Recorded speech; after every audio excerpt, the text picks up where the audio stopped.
As you heard on Tuesday and this morning, the situation of the Rohingya in Myanmar is dire. The evidence from various United Nations bodies and independent human rights organizations clearly establishes the urgent and imminent risk of the recurrence of genocide that they face. The lives of these human beings are at risk. The Gambia may not be a neighboring state, but the Gambia has a keen and special interest in seeing that no group of people, including the Rohingya, suffer genocide.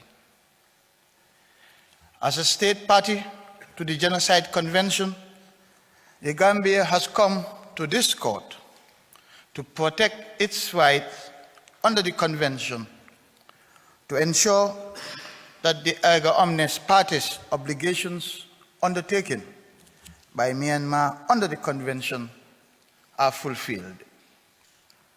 Those obligations not to commit genocide and to prevent and punish genocide are owed to the Gambia and indeed to all other state parties to the convention.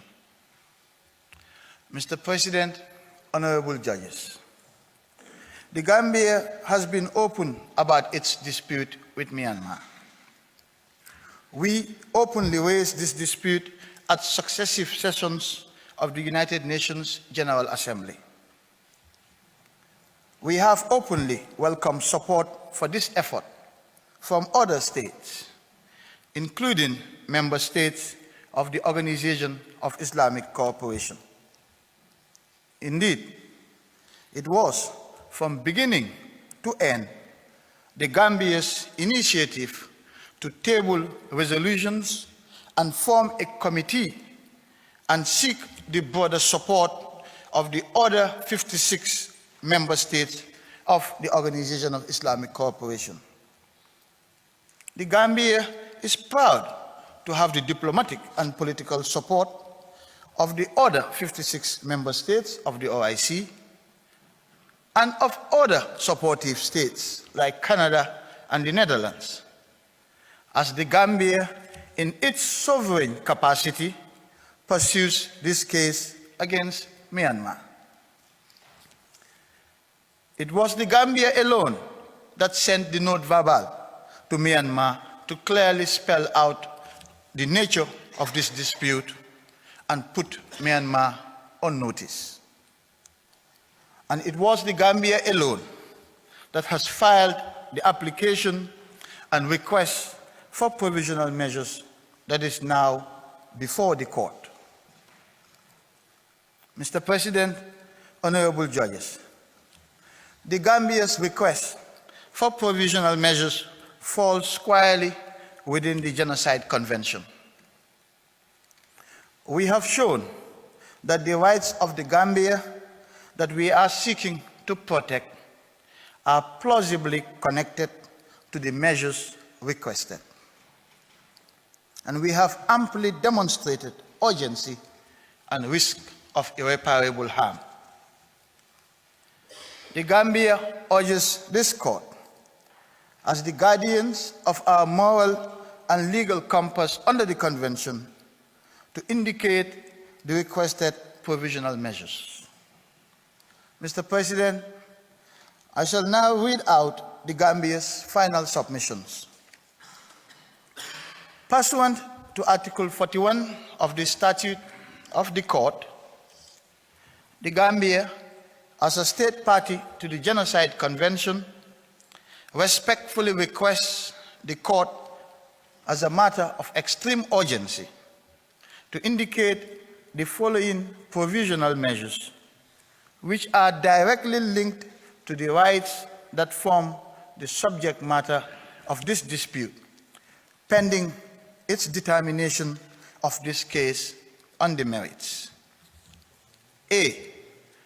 Myanmar shall immediately in pursuance of its undertaking in the Convention on the Prevention and Punishment of the Crime of Genocide of 9 December 1948, take all measures within its power to prevent all acts that amount or contribute to the crime of genocide, including taking all measures within its power to prevent the following acts from being committed against any member of the Rohingya group: extrajudicial killings or physical abuse, rape or other forms of sexual violence, burning of homes or villages, destruction of lands and livestock, deprivation of food and other necessities of life, or any other deliberate infliction of conditions of life calculated to bring about the physical destruction of the Rohingya group in whole or in part. B.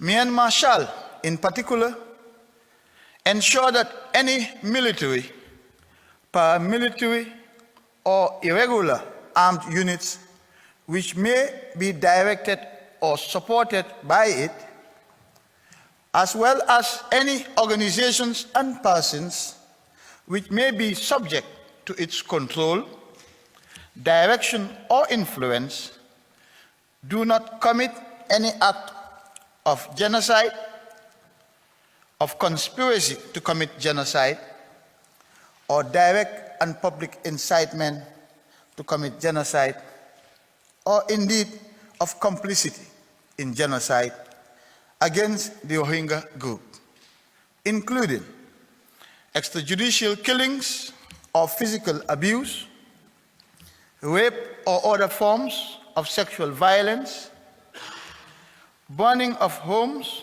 or villages, destruction of lands and livestock, deprivation of food and other necessities of life, or any other deliberate infliction of conditions of life calculated to bring about the physical destruction of the Rohingya group in whole or in part. C. Myanmar shall not destroy or render inaccessible any evidence related to the events described in the application, including or without limitation, by destroying or rendering inaccessible the remains of any member of the Rohingya group who is a victim of alleged genocidal acts, or altering the physical locations where such acts are alleged to have occurred in such a manner as to render the evidence of such acts, if any, inaccessible. D. Myanmar and the Gambia shall not take any action and shall assure that no action is taken which may aggravate or extend the existing dispute that is the subject of this application or render it more difficult of resolution. E. Myanmar and the Gambia shall each provide a report to the court on all measures taken to give effect to this order for provisional measures no later than 4 months from its issuance. And F. Myanmar shall grant access to and cooperate with all United Nations fact-finding bodies that are engaged in investigating alleged genocidal acts against the Rohingya, including the conditions to which the Rohingya are subjected. Mr. President, honorable judges, this concludes the Gambia's second round of observations. I wish to take this opportunity to thank you once again for your kind attention. I would also like to take the opportunity to thank all members of the registry, the court staff and security, and the interpreters for their dedicated work throughout the hearings. I thank you.